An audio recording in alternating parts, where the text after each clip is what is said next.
읽은 본문의 말씀을 중심으로 해서 합당한 가치가 있는 제자라는 제목으로 함께 하나님의 말씀을 상고하고자 합니다. 예수님께서 공생애 활동을 하실 때에 12명의 제자를 따로 부르셨습니다. 그런데 우리가 지난 시간에 함께 상고했던 대로 이 부르심에는 별다른 조건이나 자격 요건이 없었습니다.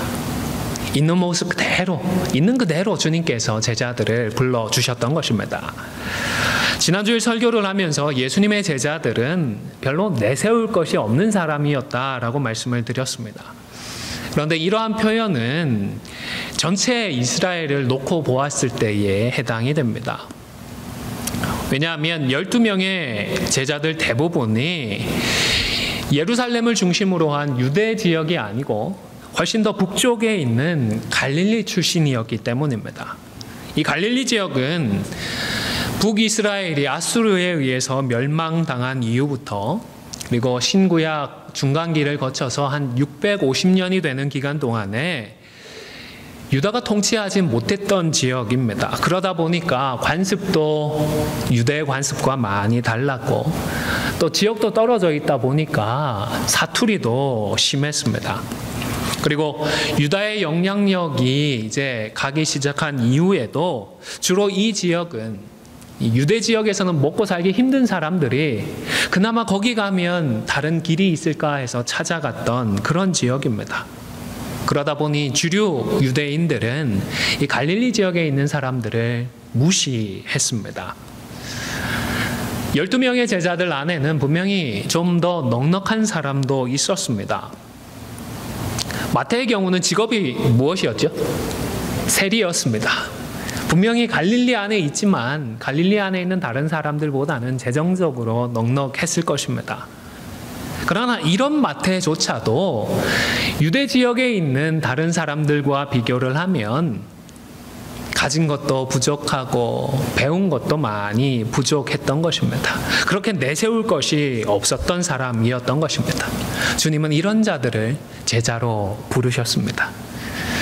이스라엘에는 이름의 개수가 그렇게 많지 않다고 합니다. 예수님의 12제자가 있지만 그 안에도 이름이 동일한 사람들이 있습니다. 그렇죠? 그래서 그 사람을 구분하기 위하여서 이름만으로는 부족하기 때문에 이름 앞에 아버지의 이름을 붙이기도 하고 출신 지역을 붙이기도 했습니다. 가롯 유다의 경우에도 이 가롯이 유다가 출생한 지역 이름입니다. 예루살렘으로부터 남쪽으로 한 18마일 정도 떨어진 곳에 있는 그런 곳이라고 합니다. 사실 12명의 제자들 중에서 그나마 내세울 것을 찾는다고 한다면 이 가롯 유다입니다. 유대 출신이었기 때문입니다. 그런데 아이러니하게도 그나마 내세울 것이 있었던 사람이 결국 예수님을 배반하고 말았습니다. 그리고 부르심에 따라 나서는 제자들에게는 하나님은 감당할 수 있는 힘과 능력을 주셨습니다. 그것도 어떻게 주셨죠? 남대문 신작에서 고르라고 하는 것도 아니고 다 공짜입니다. 공짜로 다 주셨습니다. 오늘 본문에도 보면 이 12를 천국이 가까이 왔다라는 사실을 전파하러 보내시면서 병든 자를 고치는 능력도 주시고 죽은 자를 살리고 나병 환자를 깨끗이 하고 귀신을 쫓아내는 이런 권능까지 주셨습니다. 그런데 어떻게 해요? 공짜로 거저 주셨습니다. 여러분, 예수님께서 주신 이 권능을 오늘날의 돈으로 환산을 하면 어느 정도의 가치가 있을까요? 요즘 메디컬 스쿨 한 해 수업료가 어느 정도 한 6만 불 정도 되나요? 더 되겠죠? 뭐 그렇게 따지면 도대체 예수님께서 주신 이 권능이 얼마짜리였겠습니까? 그런데 이것을 공짜로 다 주셨던 것입니다. 그런데 이것보다 더 중요한 것을, 훨씬 중요한 것을 주님은 주셨습니다. 제자들과 함께 해 주셨습니다. 천국 복음을 가르쳐 주셨습니다. 그렇게 하면서 예수님의 언행을 보고 예수님의 삶을 보면서 예수님을 닮은 제자로 변호해 갈 수 있는 기회를 주셨던 것입니다. 여러분, 목사도요, 사역을 거치면서 점점 성장하게 됩니다. 처음부터 소위 말하는 그런 완성형 목사로 출발하는 분이 계실까요? 아무도 없습니다. 한국교회 제자훈련으로 큰 영향력을 남기셨던 오카는 목사님 책에서 첫 번째 제자훈련은 대실패였다라고 기록을 하셨습니다. 열 몇 분 이렇게 시작을 했는데 중간에 다 떠나버리고요. 한 분 남아 있었습니다. 사모님 혼자 남아 계셨다고 합니다. 또 어떤 목사님은 설교 한 편 준비하는데 나는 40년이 걸렸다라고 고백을 하셨습니다. 제가 설교를 시작한 지 한 20년 되었거든요. 시작이 반이라니까 이제 거의 다 왔습니다. 계속해서 좀 기도해 주시기를 바랍니다. 목사만 그런 것이 아니라 장로도 그렇고요. 모든 중직자도 마찬가지입니다. 우리가 기도하면서 성경적인 기준에 부합하는 분들을 세우기 위해서 노력을 합니다. 하지만 우리 직분자들이 임직을 받았다라고 해서 처음부터 완전하게 잘할 수 있는 것이 아니지 않습니까? 그분들도 그때부터 배워나가기 시작하고 훈련 받아가는 것입니다. 그리고 목사와 중직자만 그러냐? 우리 모든 성도들이 다 그렇지 않습니까? 주님을 만난 뒤로는 우리 주님과 교제하는 삶을 살아갑니다. 사명을 감당합니다. 이런 삶을 통하여서 우리는 자라고 변화받고 성숙하게 되는 것입니다. 그런데 이렇게 변화받고 성숙하고 달라지는 우리를 보면서 믿음 없는 사람들이 이해를 하지 못합니다. 사실 믿는 사람들이 믿지 않는 분들에게 딱히 뭐 불편을 주고 안 좋은 영향을 주는 것도 아닌데 이상하게 가족들조차도 영접하지 않고 배척을 하는 것입니다. 여러분, 이러한 갈등은 뭐 신천지 같은 사이비 이단이 겪는 갈등과는 전혀 다른 차원의 일입니다. 이런 이단 사이비는 의도적으로 기존 관계들을 끊어버립니다. 자신들이 공격적으로 그런 관계들을 단절시켜버리게 만드는 것입니다. 왜냐하면 그대로 있으면 자신들의 거짓된 가르침이 다 들통이 나기 때문입니다. 그래서 일단 단절시켜놓고 그 기간 동안에 어떻게든 쇠뇌를 시킵니다. 그리고 나면 이제 그들의 개인의 인생과 가정을 망치기 때문에 갈등이 일어나고 다툼이 일어나는 것입니다. 그러나 예수 믿는 자들과 믿지 않는 자들의 갈등은 어떤 문제 때문이 아니라 피해 때문이 아니라 어두움에 속한 자들이 복음을 미워하기 때문에 일어나는 일입니다. 전혀 다른 차원의 일인 것입니다. 이런 현실을 잘 아시는 예수님께서 이 땅에 화평을 주러 오신 것이 아니라 무엇을 주러 왔다고 하셨죠? 감사합니다. 지난주 설교 2번, 3번 듣는 분 계시다고 하는데 정말로 한 번만 듣고도 다 기억을 하시는 것 같습니다. 검을 주러 왔다라고 하셨습니다. 여기서의 칼은 갈등과 다툼을 상징합니다. 하지만 칼을 가지고서라도 복음을 전하라는 그런 말씀이 아니라 변화된 삶을 살아가면, 복음의 빛 아래에서 살아가면 공격을 받을 수 없기 때문에 일종의 방어적인 성격의 갈등을 겪을 것이다 라는 말씀을 미리 해주셨던 것입니다. 죄와 사망의 권세 아래에 있는 사람들이 미움과 증오에 사로잡혀서 교회와 성도들을 배척하고 공격하기 때문에 참 제자로 살고자 하는 사람들은 이런 것들을 피할 생각을 하지 말라는 것입니다. 그리고 그렇기 때문에 우리 성도는 더욱 주님을 사랑해야 합니다. 사랑이 모든 것을 다 이길 수 있기 때문입니다. 또한 자기 십자가를 질 각오를 해야 합니다. 어지간한 그런 각오로는 충분하지 않습니다. 그래서 죽음까지도 각오할 정도로 단단히 각오하라고 말씀을 하시는 것입니다. 물론 그렇다고 해서 죽을 자리를 찾아다니라는 그런 말씀은 또 아닙니다. 특별한 시기에 특별한 성도들에게 특별한 뜻을 따라서 순교를 허락하시는 경우도 분명히 있습니다. 하지만 더 많은 분들은 뱀처럼 지혜로워야 합니다. 10장 22절과 23절 상반절을 화면을 보면서 함께 읽도록 하겠습니다. 시작.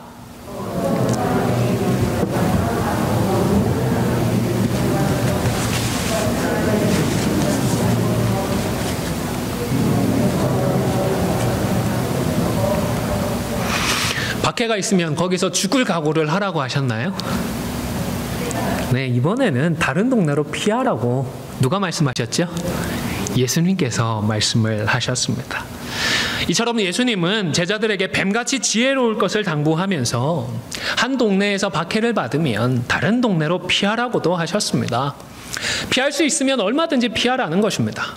물론 에스더의 경우에는 왕에게 나아가면서 어떤 말을 남겼죠? 죽으면 죽으리이다. 여러분, 그러면 예수님의 말씀에 따라서 피해 다녀야 할까요? 아니면 에스더의 본을 받고 우리가 죽으면 죽으리이다 그러고 와야 할까요? 둘 다 포기하시면 안 됩니다. 둘 다 성경 말씀이기 때문입니다. 성경 말씀 중에서 입맛에 따라서 취사 선택을 하지 말고 모든 이 말씀을 조화롭게 이해할 수 있는 방법을 기도하면서 찾아야 하는 것입니다. 내가 좋아하는 말씀이나 내 기질에 부합하는 말씀만을 기억하거나 아니면 나에게 부담이 없고 소위 은혜로운 말씀만 찾아서 말씀에 지난주에 어떻게 하지 말자고 했죠? 뭘 내지 말자고요? 구멍을 내지 말자 말씀을 드렸습니다. 이처럼 말씀을 이해하고 겸손하게 순종하는 것과 성경을 기계적으로 문자적으로 해석하고 적용하는 것은 우리가 구분을 하고 경계를 해야 합니다. 왜냐하면 성경 말씀은 특별한 언어가 아니라 우리 사람의 언어로 하나님께서 주신 것이기 때문입니다. 그래서 표면적인 의미와 실제 의도된 의미가 다른 경우들이 있기 때문입니다. 한국말을 요즘 외국인들이 많이 배운다고 하는데, 관심 있게 배운다고 하는데, 처음 한국말을 배우는 사람들이 어려워하는 표현들이 좀 있다고 합니다. 도저히 왜 그런 말을 하는지 이해가 안 된다고 하네요. 우리 사우나 가셔서 뜨거운 열탕에 들어가실 때 어떤 표현 하시죠? 아 뜨거워 하시면서 들어가시는 분 계시나요? 한국 사람들은 시원하다 그러면서 들어갑니다. 저희 아이들도 전에 목욕탕 같이 갔더니 아빠가 거짓말한다고 그러던데요. 우리 뭐 매운탕 이런 얼큰한 탕을 먹을 때도 어떻게 표현을 하죠? 시원하다 하지 않습니까? 이 언어이기 때문에 그렇습니다. 그냥 그렇게 써왔던 것입니다. 하지만 정말로 시원하다 그런 뜻은 아니지 않습니까? 외국인들이 한국말을 배우면서 또 하나 어려운 게 몰라라는 표현이라고 합니다. 뭘 물어보는데 왜 그렇게 한결같이 모른다고 하는지 모르겠답니다. 이때 몰라가 진짜 모른다는 뜻인가요? 뭐 글쎄 그 정도의 뜻 아니겠습니까? 한국 사람들은 열이면 열, 백이면 백 물어보면 다 모르겠는데 해놓고 다 가르쳐 준대요. 결국에는 어떻게든 거기가 어디다 설명을 해준다고 합니다. 오늘 본문에서 예수님은 부르신 12제자를 파송하셨습니다. 천국이 가까워왔다라는 사실을 전하도록 하시면서 권위를 더해주려고 병도 고치는 능력을 주시고 귀신을 쫓아내는 권능도 주셨습니다. 그리고 이때에 이번 여행을 위해서는 돈이나 다른 준비를 아무것도 하지 말라고 하셨습니다. 그런데 이 말씀이 모든 복음의 사역자들은 하나님께 다 맡겨놓고 아무것도 준비하지 말라는 말씀인가요? 선교사님들은 전대를 차면 안 되시나요? 목사들은 지팡이나 신발 2개씩 준비하면 안 되나요? 그런 말씀이 아니지 않습니까? 이번 파송은 12제자들의 훈련을 위한 과정입니다. 그들이 주신 말씀에 순종을 하면 말씀 그대로 성취가 된다는 사실을 몸으로 배울 수 있는 기회를 예수님은 마련해 주셨던 것입니다. 그렇기 때문에 나중에 가서 십자가와 부활 이후의 이별을 앞두시고는 앞으로는 사역을 준비하면서 다 준비하라고 하셨습니다. 심지어 칼까지 준비를 하라고 하셨을 정도입니다. 오늘 저와 여러분도 마찬가지입니다. 우리의 믿음의 훈련과 영적인 성장을 위해서 전적으로 하나님께 다 맡겨야 하는 경우들도 있습니다. 하지만 그런 특별한 경우가 아닌 경우에는 지혜롭게 준비도 하고 대비도 해야 합니다. 우리가 코로나 시국에 함께 모여 예배를 드리면서 손도 소독을 하고 마스크도 쓰는 것도 같은 맥락입니다. 여러분, 하나님께서 우리를 지켜주실 줄로 믿으시죠? 못 믿어서 마스크 하는 거 아니잖아요. 별개의 문제이지 않습니까? 날씨가 더워지면서 에어컨도 작동을 시키고 있습니다. 그러다 보니 비말이 멀리 훨씬 더 확산이 될 수밖에 없습니다. 그리고 또 이 예배당은 우리만 쓰는 것이 아니고 또 언약교회 젊은 친구들도 저보다는, 여러분보다는 젊은 친구들입니다. 저에 비하면 그렇게 젊지는 않습니다. 같이 쓰고 있다 보니까 서로를 더 배려해야 되는 시기이지 않겠습니까? 아마도 그럴 확률은 많지 않겠지만, 만약 하나님께서 안디옥 교회 성도들과 언약 교회 성도들은 걱정 안 해도 된다, 그런 말씀을 해주시지 않는 이상 우리도 상식적인 수준에서 관련된 지침들을 준수하면서 예배를 드리는 것이 지혜롭고 믿음에 합당한 행동인 것입니다. 그리고 예수님은 사람들이 제자들을 어떻게 영접하느냐와 관련해서도 말씀을 해주셨습니다. 11절에서 15절에서 제자들을 영접하는 사람들은 하나님도 기억을 해주시고, 그들이 전하는 하나님의 말씀을 영접하지 않는 사람들은 하나님께서 어떻게 하신다고요? 심판하신다고까지 말씀을 하셨습니다. 여러분, 이 경우도 좀 인위적으로 해석하는 경우가 있는 것 같습니다. 평안을 빌었는데 상대방이 그 빌어준 평안에 합당하지 않으면 어떻게 된다고요? 예수님께서 뭐라고 말씀하셨죠? 돌아온다. 우리한테 돌아온다라고 말씀을 하셨습니다. 그런데 그것을 인위적으로 해석을 해서 복 받으려고, 합당하지 않은 사람들에게는 더 많이 복 빌어줘라, 결국 네한테 돌아오지 않느냐, 그렇게 말씀하시는 분들이 계십니다. 이런 분들이 간과하는 사실이 한 가지 있는 것 같습니다. 설령 문자적으로만 이해를 해서 하나님께서 돌려주신다고 해도 그때는 언제죠? 지금 우리에게 주시나요? 15절의 말씀처럼 그때는 마지막 심판날이 될 것입니다. 이걸 보지 못하는 것인지 아니면 의도적으로 침묵하시는 것인지 모르겠습니다. 여러분, 예수님의 이 말씀은 하나님의 말씀에 순종하며 진심을 다해서 영혼을 섬기는데, 그런 우리를 이해하지 못하고 오해하고 배척하는 사람들을 만나서 괴롭고 속상하고 힘이 들 때 낙담하지 말라는 말씀입니다. 절망하지 말라는 말씀입니다. 힘들고 속상하고 절망이 되어서 말씀에 순종하기를 포기해버리지 말라는 말씀입니다. 왜냐하면 하나님께서 다 기억하고 계시기 때문입니다. 그래서 장차 주님 다시 오실 때에 반드시 신원해 주시기 때문입니다. 뿐만 아니라 40절에서는 제자들을 영접하고 제자들을 통해서 증거되는 예수님의 말씀을 받아들이는 사람들에 대해서는 예수님 자신을 영접하는 것처럼 간주해 주겠다 말씀을 하셨습니다. 41절에서 선지자의 이름으로 이렇게 번역이 되어 있는 구절은 더 쉽게 번역을 하면 선지자이기 때문에 라고 이해를 하시면 됩니다.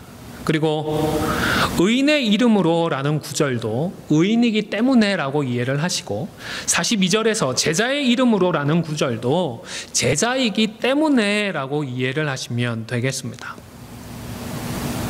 촌스러운 사투리나 쓰고 별로 배우지도 못한 것 같고 남루하고 초라한 그런 행색을 가진 사람들을 바라보면서 그래도 제자이기 때문에 그들을 영접하는 사람들은 주님께서 기억하시고 인정해 주신다라고 말씀을 하시는 것입니다. 틀림없이 이 말씀은 이제 막 파송을 받는 제자들 입장에서는 좀 더 당당할 수 있고 그들이 담대할 수 있는 은혜의 말씀이었을 것입니다. 그런데 이 말씀은 그런 제자들의 상황만 이해하고 끝낼 말씀이 아니라 우리의 상황에서 이해를 할 필요가 있습니다. 만약 그런 제자들을 위한 말씀이었다면 굳이 복음서에 기록해 놓을 이유가 없기 때문입니다. 저와 여러분에게 지금 필요한 말씀이기 때문에 기록하도록 하지 않으셨겠습니까? 사실 저와 여러분들은 보냄을 받기보다는 보냄받은 분들을 영접할 기회가 훨씬 많습니다. 그리고 우리가 영접해야 할 사람들은 꼭 뭐 유명한 사역자일 이유도 없습니다. 주변에 있는 성도들을 영접하는 것만으로도 충분합니다. 12사도가 이때부터 대단한 그런 사람들이었나요? 이때는 그저 평범한 지나가는 과객 그런 사람들이었습니다. 평범한 나그네에 불과했던 것입니다. 그런 사람들을 영접해 주었더니 주님께서 다 기억을 하시겠다 말씀을 하셨던 것입니다. 사랑하는 성도 여러분, 우리가 만나고 교제하는 성도들을 진심을 다해 영접하시기를 바랍니다. 예수님께서 영접한다고 해서 뭐 거창하게 그렇게 영접하라고 하지도 않으셨습니다. 냉수 한 그릇만 언급을 하셨습니다.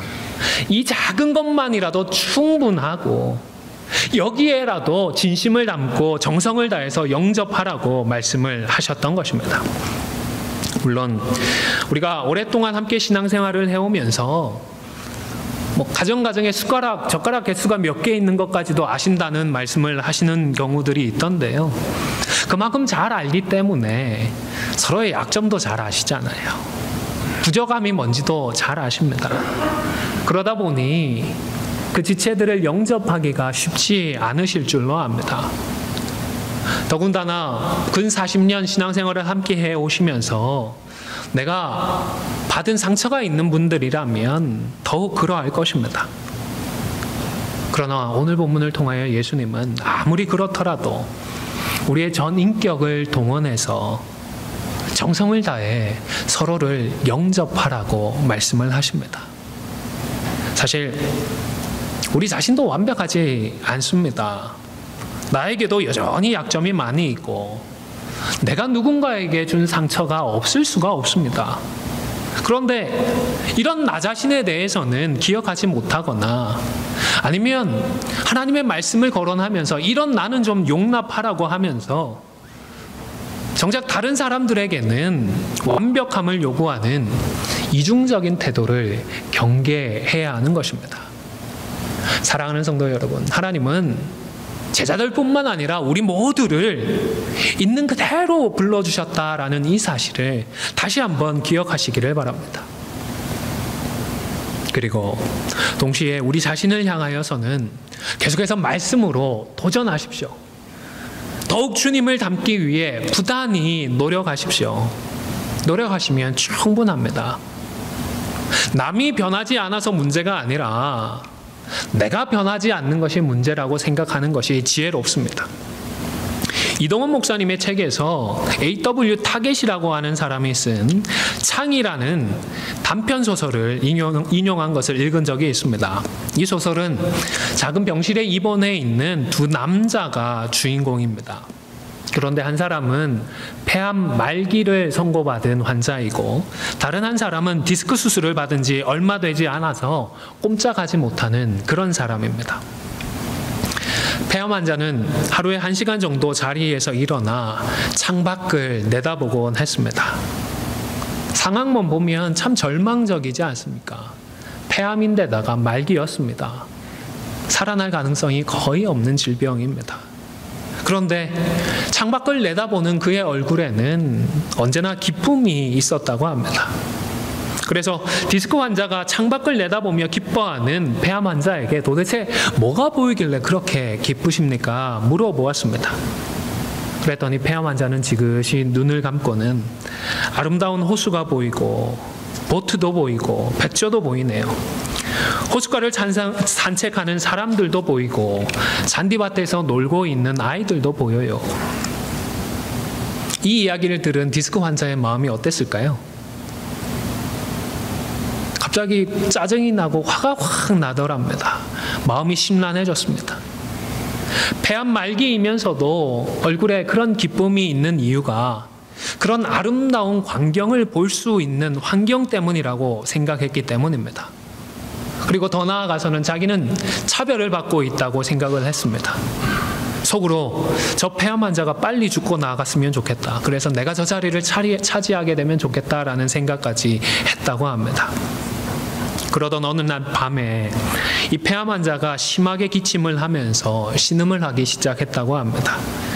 디스크 환자는 비상벨을 눌러서 의사를 부를까 하다가 저 사람이 죽어야 내가 저 자리를 차지할 수 있겠다라는 생각에 그만 모른 척을 했다고 합니다.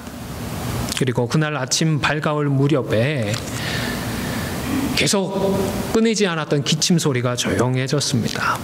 폐암 환자가 세상을 떠나고 말았던 것입니다. 그리고 며칠 후에 이 디스크 환자는 자기가 소원했던 대로 창가 자리를 차지할 수 있게 되었습니다. 그리고 이 자리로, 창가 자리로 자리를 옮기자마자 아직도 허리가 아플 텐데 있는 힘을 다해서 몸을 일으켜 창밖을 바라보았다고 합니다. 뭐가 보였을까요? 아무것도 없었습니다. 그저 회색 콘크리트 벽밖에는 없었다고 합니다. 문제는 자리가 아니었습니다.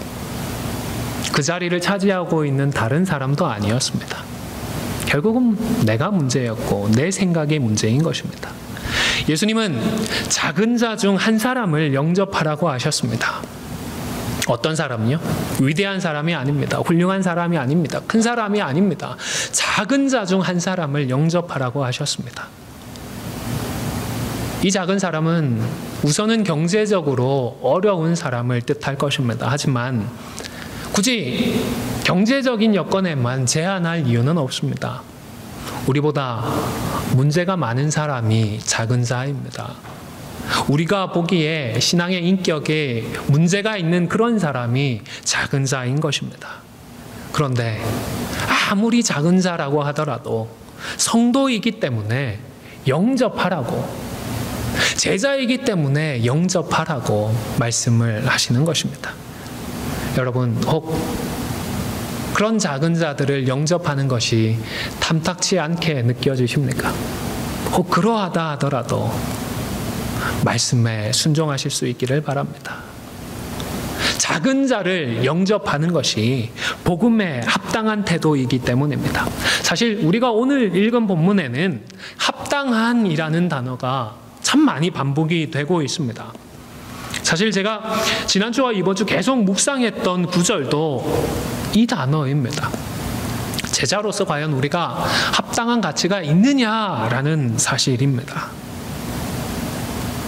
합당하다, 합당해야 한다라는 것을 아마도 예수님께서 그만큼 강조를 하셨거나 아니면 적어도 이 마태복음을 기록했던 사도 마태만큼은 강조하고 싶었던 것 같습니다. 앞서 이 마태의 직업이 뭐였다고요? 세리였습니다. 유대인에게 합당하지 못한 사람이라고 손가락질 당하고 배척당했던 그런 사람입니다.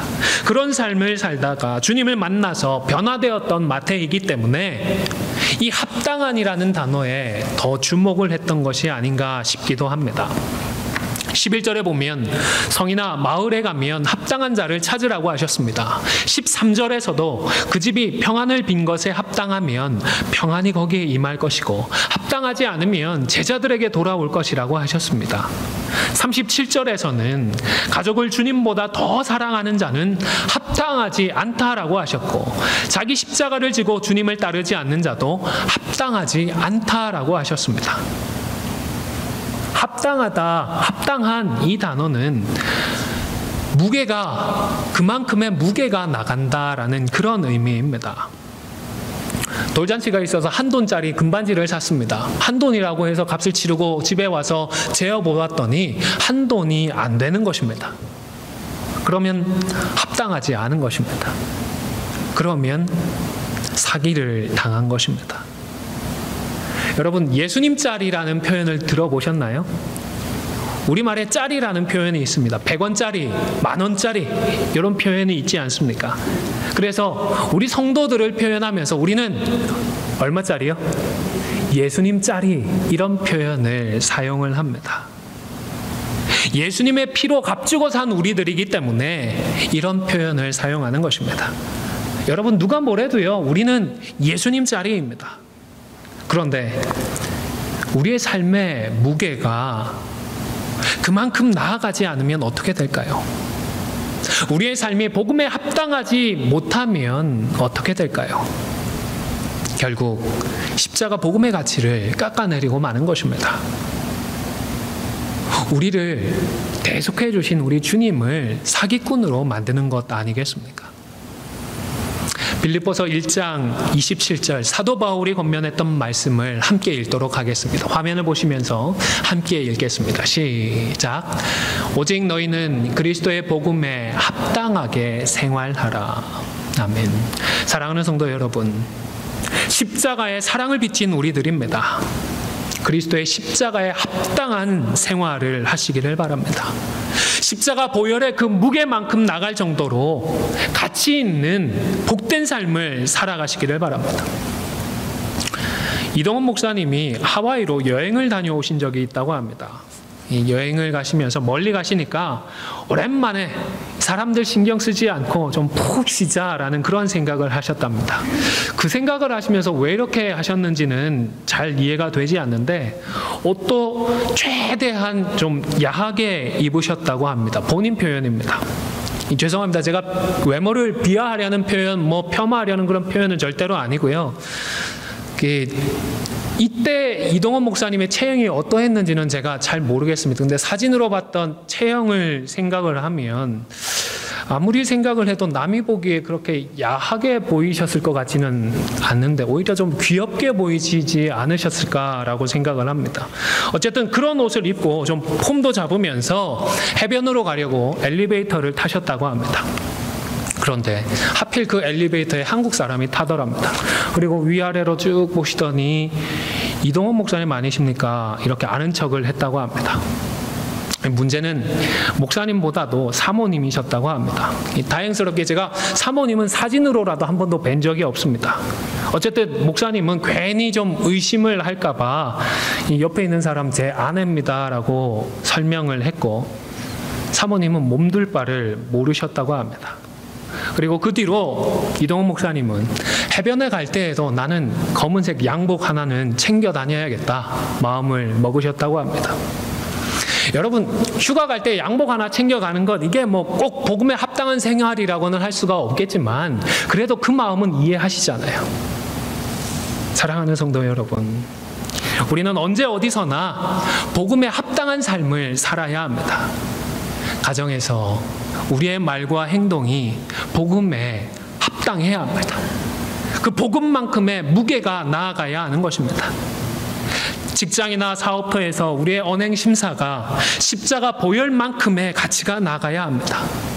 지인들과 친구들과 함께 교제하는 자리에서도 그저 우리가 제자인 척하는 것이 아니라 참 제자에 합당한 그 경건의 무게가 있어야 하는 것입니다.